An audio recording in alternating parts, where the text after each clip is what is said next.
Welcome to mega nine TV off the record. ఆ జిల్లా కాంగ్రెస్ అధ్యక్షుడి తీరు మంత్రికి తలనొప్పిగా మారిందట. ఓవైపు ఇచ్చిన హామీల అమలు ఎప్పుడు చేస్తారని ప్రజలు నిలదీస్తుంటే, మరోవైపు అధ్యక్షుడి వ్యవహార శైలితో మంత్రి ఇరుకున పడుతున్నారట. ఆదివాసుల పోడు భూముల పంచాయతీ ఓవైపు, ఇసుక దందాపోరు మరోవైపు ఆ మంత్రిని ఉక్కిరి బిక్కిరి చేస్తున్నాయట. ఇంతకీ ఎవరా మంత్రి, ఎవరా అధ్యక్షుడు? Let's watch the story.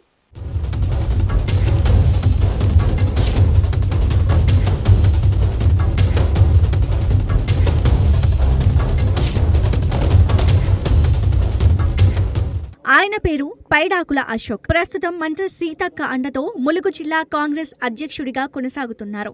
Seethakka వ్యవహారాల్లో అన్నీ తానే చక్రం తిప్పుతూ ఏకఛత్రాధిపత్యం సాగిస్తున్న నేత. సీతక్క ఏ నాయకుడిని కలవాలన్నా, ఏ పని చేయాలన్నా ముందుగా అశోక్ ను కలవాల్సిందేనట. అశోక్ గ్రీన్ సిగ్నల్ ఇస్తేనే సీతక్క ఆమోదం తెలుపుతుందట. ఎంత పెద్ద కాంట్రాక్టర్ అయినా, ఎంత పెద్ద లీడర్ అయినా పని కావాలంటే అశోక్ ముందు చేతులు కట్టుకుని నిల్చోవాల్సిందేనట.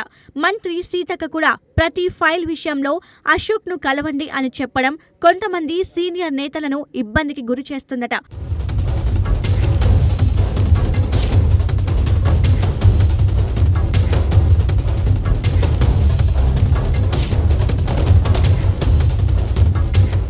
సుదీర్ఘకాలం తర్వాత అధికారంలోకి వచ్చినా కూడా కాంగ్రెస్ కార్యకర్తలకు ఇప్పుడు ఆ సంతోషమే లేకుండా పోయిందన్న వార్తలు వస్తున్నాయి.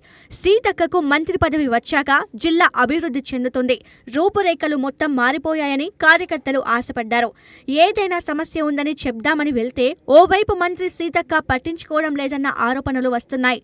దీంతో ప్రజలకు ఏం చెప్పాలో అర్థం కావడం లేదని సీనియర్ కాంగ్రెస్ నేతలు సైతం తలలు పట్టుకుంటున్నారట. సీతక్క కేవలం అశోక్ మాత్రమే న్యాయం చేశారని కాంగ్రెస్ సీనియర్ నేతలు బహిరంగంగా చర్చించుకుంటున్నారు.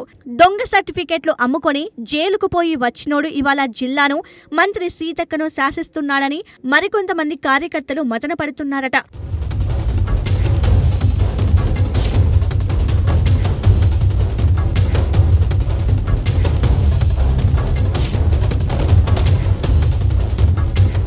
ఇక జిల్లా అధ్యక్షుడు అశోక్ కార్యకర్తల బాగోగులు ఏమాత్రం పట్టించుకోవడం లేదన్న ప్రచారం జరుగుతోంది. కేవలం ఇసుక క్వారీల కలెక్షన్లు, రియల్ ఎస్టేట్ దందాలతోనే కాలం గడిపేస్తున్నారన్న ఆరోపణలు వస్తున్నాయి. మరో విషయం ఏంటంటే, పార్టీ సీనియర్ నేతలు కూడా అశోక్ మాట వినక తప్పడం లేదన్న వాదన నియోజకవర్గంలో బలంగా వినిపిస్తోంది.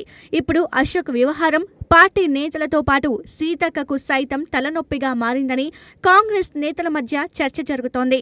ఇతని వ్యవహారంపై సీతక్కే ఏదో ఒకటి చేయాలని కాంగ్రెస్ నేతలు కోరుకుంటున్నారు.